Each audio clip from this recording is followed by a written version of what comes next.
Hi everyone, my name is Jonathan Hammock. Um, I know you recognize me from my introduction video.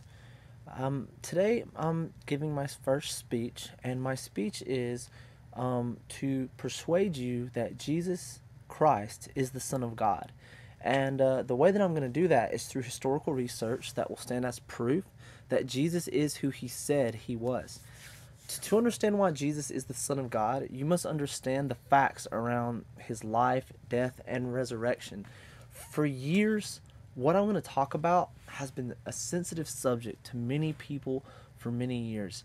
And I think it's because if they accepted what I have to say in this speech, they would have to look inside themselves and reevaluate the way they see their lives and the way that they live it.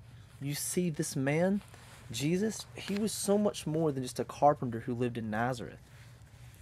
He was Yahweh God in the human flesh. And I know what you're thinking. Well, you said you could prove it, so let's see. Well, by the end of this speech, I will prove to you through research that Jesus is the Son of God. I want to start with some information about the Jewish Messiah. Um, Isaiah chapter 53, verses 4 through 5 states, "Surely he took up our pain and bore our suffering, yet we considered him punished by God, stricken by him and afflicted. But he was pierced for our transgressions, he was crushed for our iniquities. The punishment that brought us peace was on him, and by his wounds we are healed." This passage of scripture was written thousands of years before Jesus was even born. And in this passage, Isaiah was referring to the Jewish Messiah.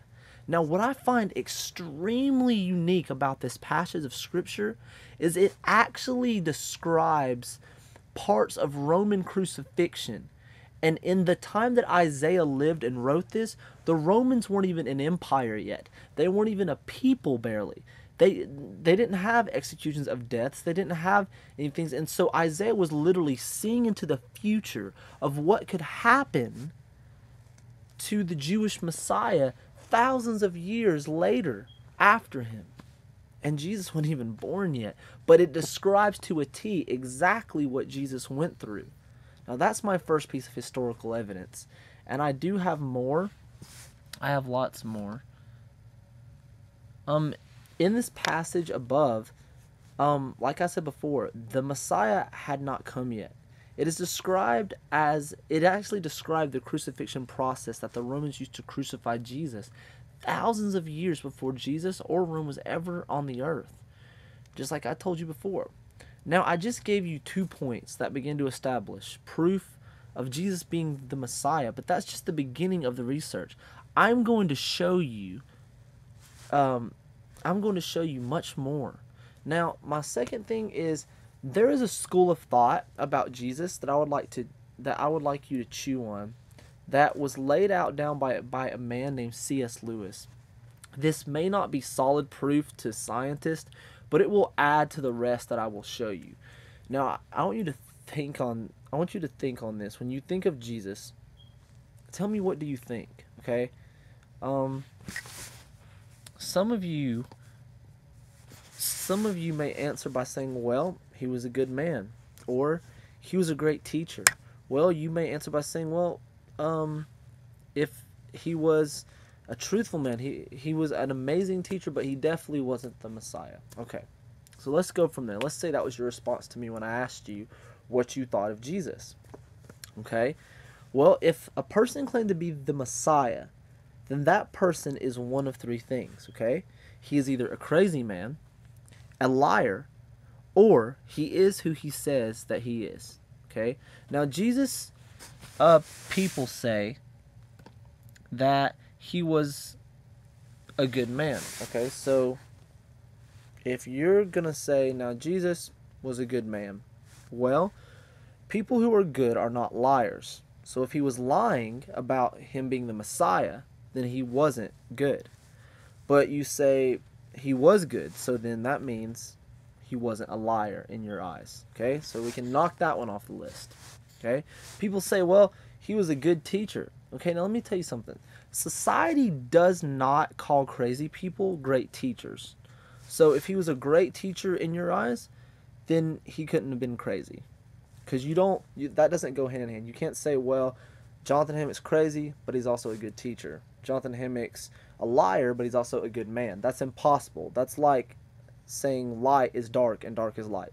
Okay, so next thing that you would say is that you know, there's only one option left. If he's not a liar and he's not crazy, then he is who he says that he is. Now, that's the school of thought that was laid down by C.S. Lewis, and I think that holds pretty good proof, backed up with the scripture so far, but I still have yet more, okay?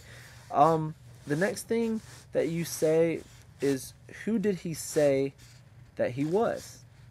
Okay?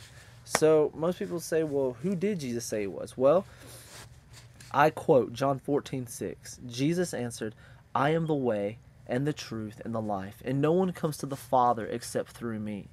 Jesus said he was the way to God. Now, I have given, now you see, that's who he said he was. So far I've given philosophical and some scriptural proof so far. But now I'm going to show you actual historical proof. When you study history, you learn that the way that historians actually consider a document to be accurate or not is how many years after the person's life that it was written about. For example, all the documents that were written about Alexander the Great was written 3,000 years after he died. And society, to this day, still considers all the facts about his life to be accurate. Now here's what was completely crazy. Not crazy like crazy, but crazy good. The Gospels written in the New Testament were not written in order, okay? Matthew was not written before Luke or Acts. When the Apostle Paul wrote the book of Acts, it is proven that it was actually written by historical archaeologists, by everyone who writes history books. It has been proven that the book of Acts was written only 3 years after Jesus rose from the dead, okay? After he died, after he rose from the dead, okay? Now, all of Alexander the Great's documents were written literally 3,000 years after he died. And then we still read them like thousands upon thousands of years later nowadays. So that's like a good 6,000 years time period that we say, okay, that's right. Okay, at least 3,000 years. Whereas Apostle Paul wrote everything about Jesus 3 years after he supposedly died and rose again. Okay, 3,000 years, 3 years, sounds pretty accurate to me. I don't know about you, but I mean the evidence is right there. Yeah. Plus, after Jesus supposedly died, that's would make it completely accurate. Now, every news reporter knows that a story is only as accurate as your eyewitness that saw the event. Okay, so this is my next point. Okay, every news reporter that's tried to get information about a murder, talk to an informant about a case, any detective or whatever, they want to know if there was an eyewitness. If there was an eyewitness, then they can put it in the courtroom and solidify the case, saying, you know what, there was an eyewitness, there's no way you can get out of it, there's no way that you can lie, because we have an eyewitness to say that you were there. Well, Jesus, believe it or not, had lots of eyewitnesses that saw him rise from the dead. Now, every news report, okay, so how would it set with you if I told you that historical proof says that there were over 500 eyewitnesses, 500, that saw Jesus walking around while he was alive? Now, you may not believe in the Bible, you may not like the Bible, but historically and scientifically based only, all historians and all scientists do and recognize the Bible as a historical document, and that's what I'm simply using it as in this speech. Okay, so if that's the case, then there's 500 eyewitnesses, 500 in the New Testament that have statements that say they have seen Jesus rise from the dead. It says so right there in black and white. Now, that's proof. With this evidence I have presented before you, I hope you will begin to consider for yourself that Jesus really was who he said, and was what he did. And it was historically true, and that it would push you toward a decision about your own life and spiritual destiny. Um, if you're already a Christian, I hope this solidifies your faith and helps you realize that there's more to stand on than just what most people say. And you know what? If you needed more proof than what I gave in this speech, I have a lot more proof than just 10 minutes. I mean, I really condensed down a lot of proof in 10 minutes to show you my point. Um, Thank you, Dr. Kemp, Dr. K. I know this speech was a little rough, but it's the best I can do right now. Hopefully, I get better as the class goes along. God bless.